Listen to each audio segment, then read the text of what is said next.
I've had my Sportsman 120 PDL for about 6 weeks now, and I'm really pleased with it. I was a little bit worried that I wouldn't like the pedaling. After paddling a kayak for 19 years, I really do like the pedaling. It is very nice for fishing, and I haven't come across a lot of problems with it. You can still get into shallow water. You can still pull up the drive if you need to go in very shallow or in a lot of plants or something like that. If you do get the prop choked up with plants, you can pop it up and you can clean the prop, or you can just reverse, and that usually throws the plants off. Or you could get out your paddle and you could use the paddle in the shallow water too, so that works out great. Let's talk about stability. I did take this boat out and test the stability. I'll link that video below.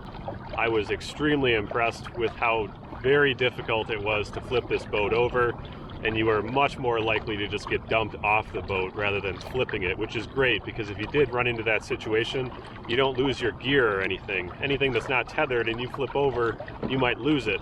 But if the boat itself never flips, then you don't really have a lot of risk of losing stuff. It's just you going in the water, and that makes it easier to get back in too. But if you fall out, it's not very difficult to get back in. The boat is very, very stable. So it's pretty simple to get in off the front or the back or the side, and I made a video about that as well, so I'll link to that in the description too, and you can see how I get in off of the front, back, and the side. But it was very easy compared to a sit-in kayak or even smaller sit-on-top kayak. So very, very stable. It's very hard to get thrown off, and if you do, it's easy to get back into. Now you can see going into this light chop, the boat's cutting through the waves pretty well.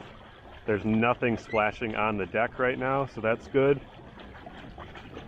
You have to go into some pretty big waves in order to get water to spill over the bow, and I'll show you here what that looks like in Lake Michigan. But even in that case, you can see how the wave gets funneled around the hatch and then down into the scupper holes in front of the PDL drive. So your deck really doesn't even get wet. It's not really a problem at all. Up in front, you have a nice watertight hatch. And underneath the seat, there's another hatch that accesses the inside of the hull. So the boat is set up really well to keep your stuff dry.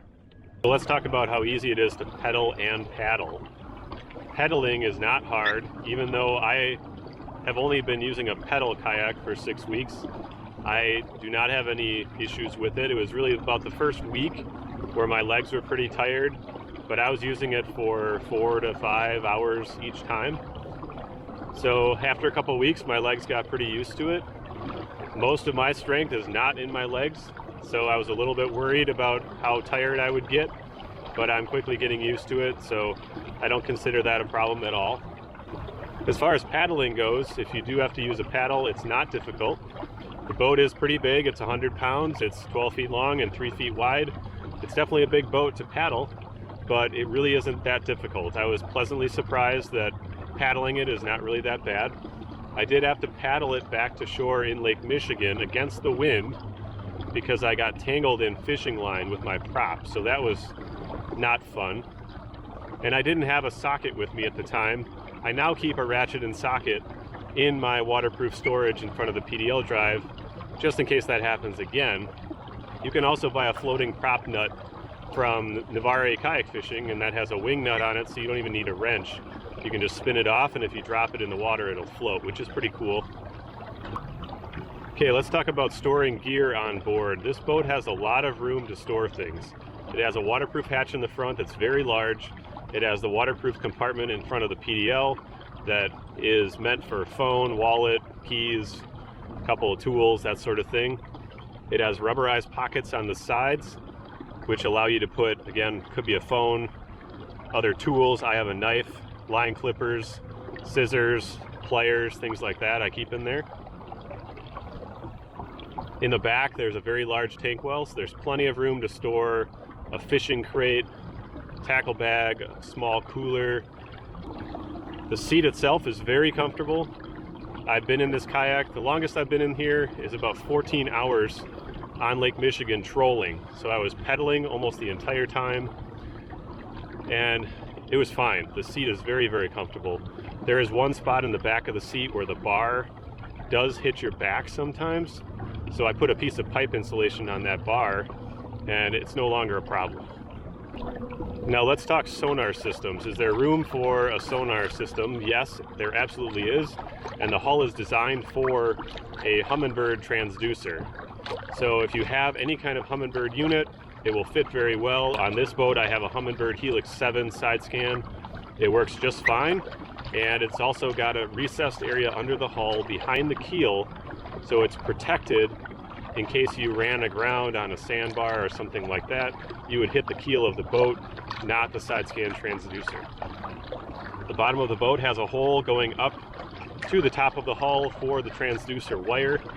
It can then route into the hatch, or you could use a through hull wiring kit, run it through the hull in a couple of different spots, and pop it out right behind your gear track to mount your sonar system. All right, let's talk maneuverability. This boat is pretty easy to pedal at 2 or 2.5 miles per hour for a long period of time. You can reach over 5 miles per hour if you really try. As far as turning, it's very easy. Keep in mind that if you're using a rudder, you need forward motion for a rudder to work. So you can't just spin in one spot like you could with a paddle. If you don't have a lot of room, you may have to bust out the paddle and turn yourself that way. Otherwise, if you do have forward motion, it's not difficult to turn yourself. The boat does turn quite well. If you're going quick, you can really spin around fast.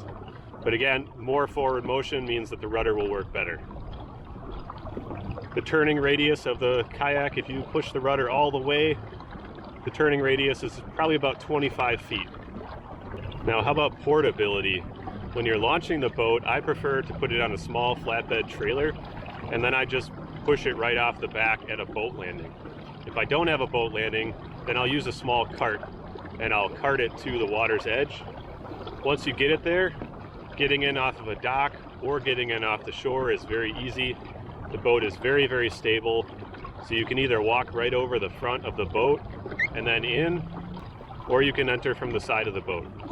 But keep in mind, whatever you do to get in, you'll want to keep your weight distributed over the center line of the boat for the best balance, so the boat doesn't rock a lot when you get in.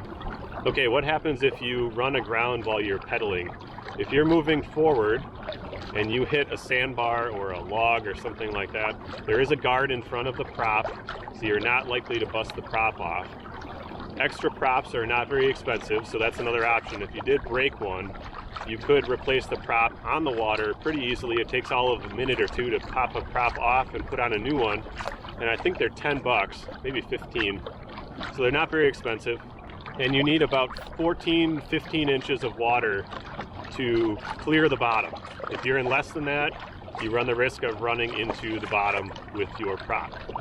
Okay, for fishing, is this a good boat for fishing? It is absolutely a great boat for fishing. It has a lot of storage space for a crate, for rods, for a net, for tackle, cameras, whatever.